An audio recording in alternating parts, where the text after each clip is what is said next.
Hi, I'm going to be talking today about my specific fears in agoraphobia and what I'm currently working on in order to eradicate my agoraphobia and to be able to go out and not worry anymore and to be able to travel and to go places I haven't been to in years and to be able to go places that I haven't ever been in my life.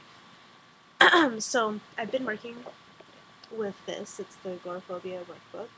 I'll put the information about the authors and everything like that in the information on this video.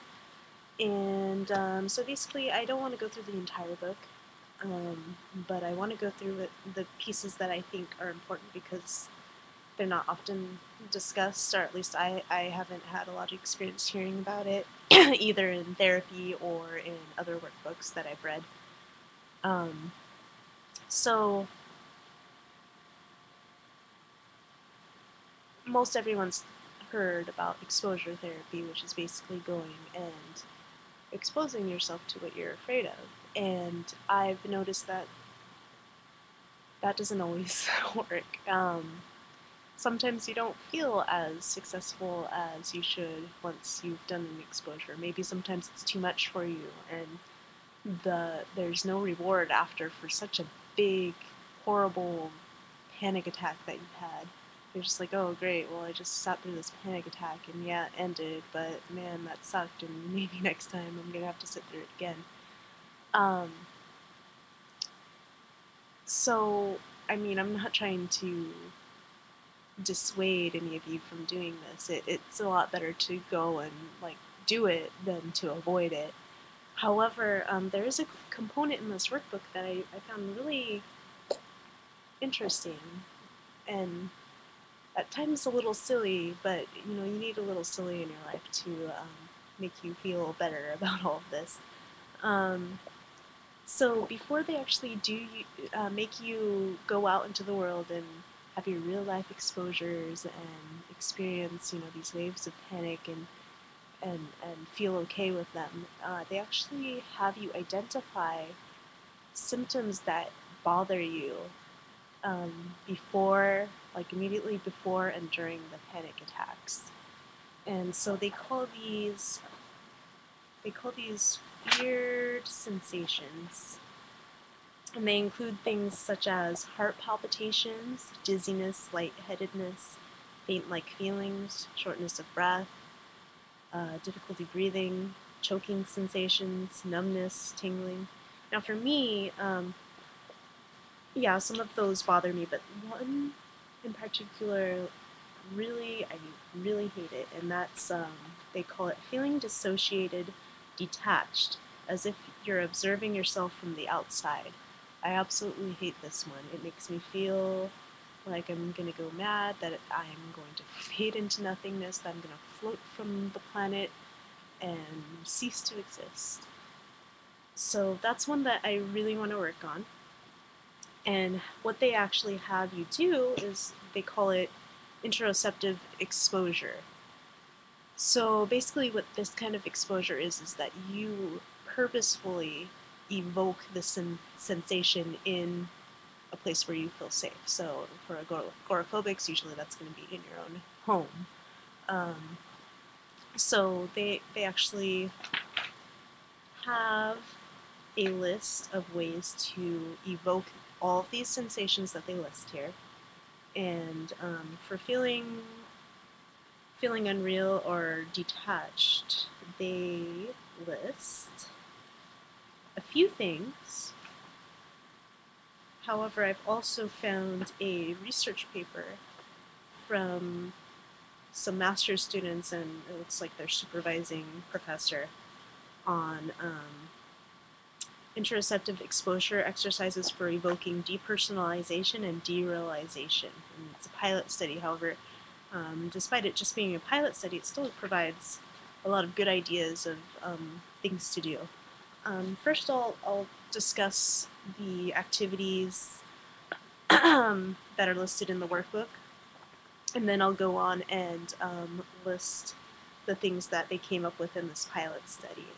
hopefully some of you might find them helpful, especially if you're working with this book, which I really recommend. It's a good read. The beginning part might be a little like, oh, okay, yeah, I've read this in other books, but once you get to the part 2, which is really like delving into all of this stuff and really getting on track with um, exposure and documenting all of these things, then it starts getting good. So, okay, so what the book says about evoking these sensations of feeling depersonalized and detached is, so one of them is hyperventilating, so which basically tells you how to hyperventilate. And also, there's a disclaimer saying if you have asthma or a list of these other things, then you probably shouldn't try to hyperventilate. So you should always check with your doctor before doing these things.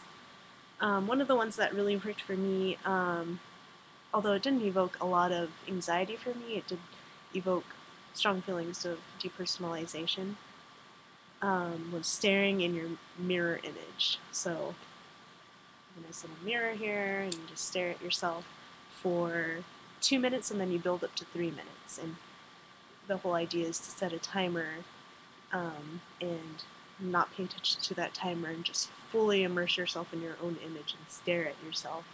And you just feel really wacky.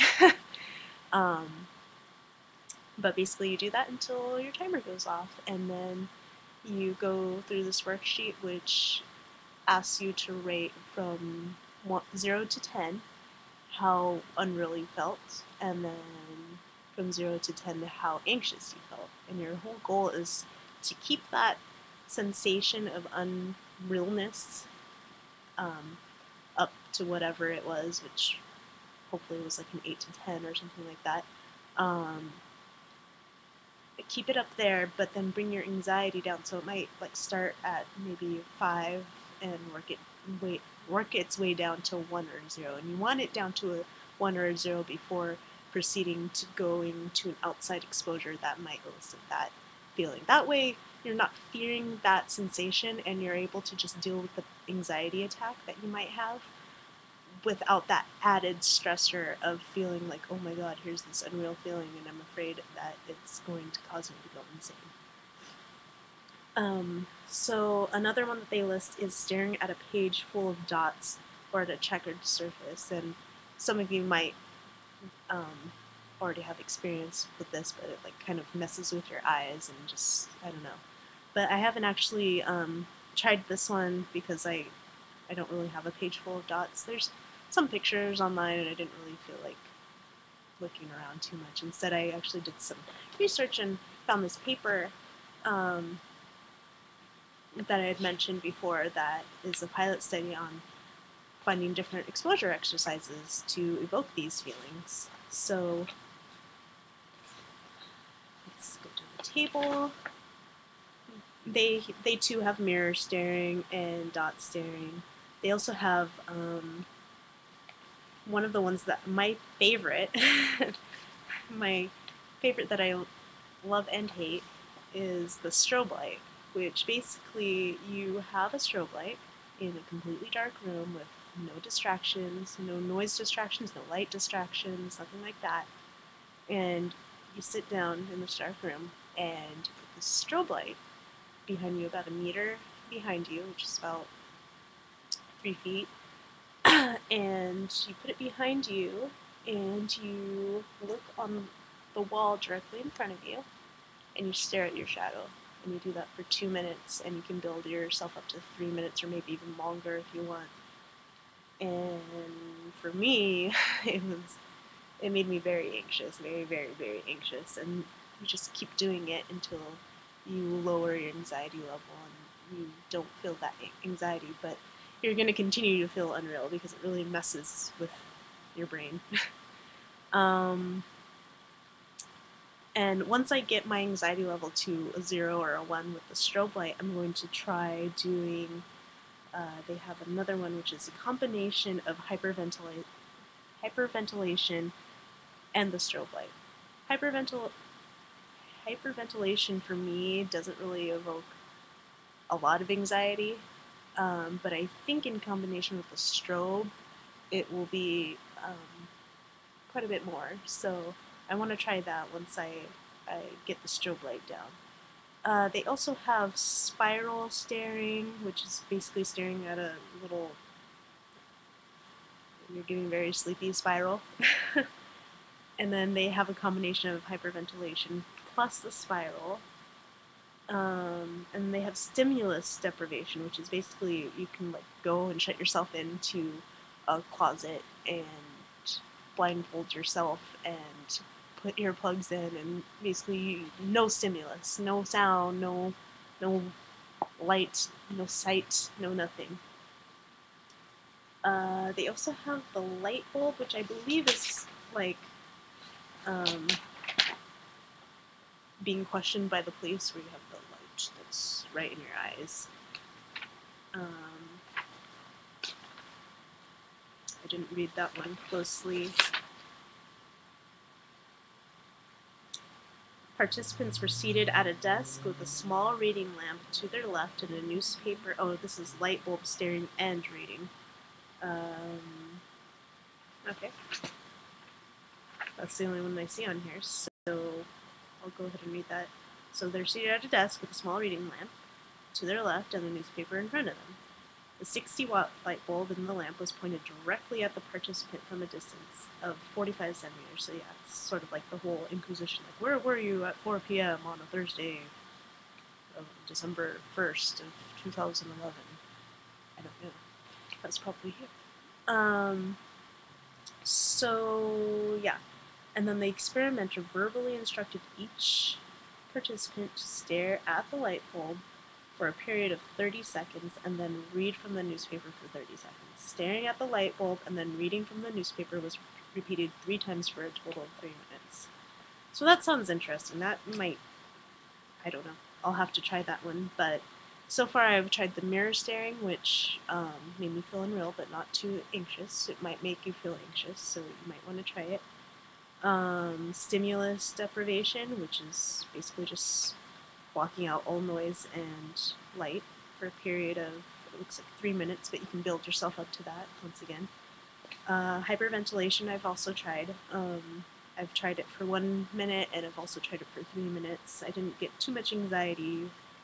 A little bit more than the mirror staring, and the unrealness was okay.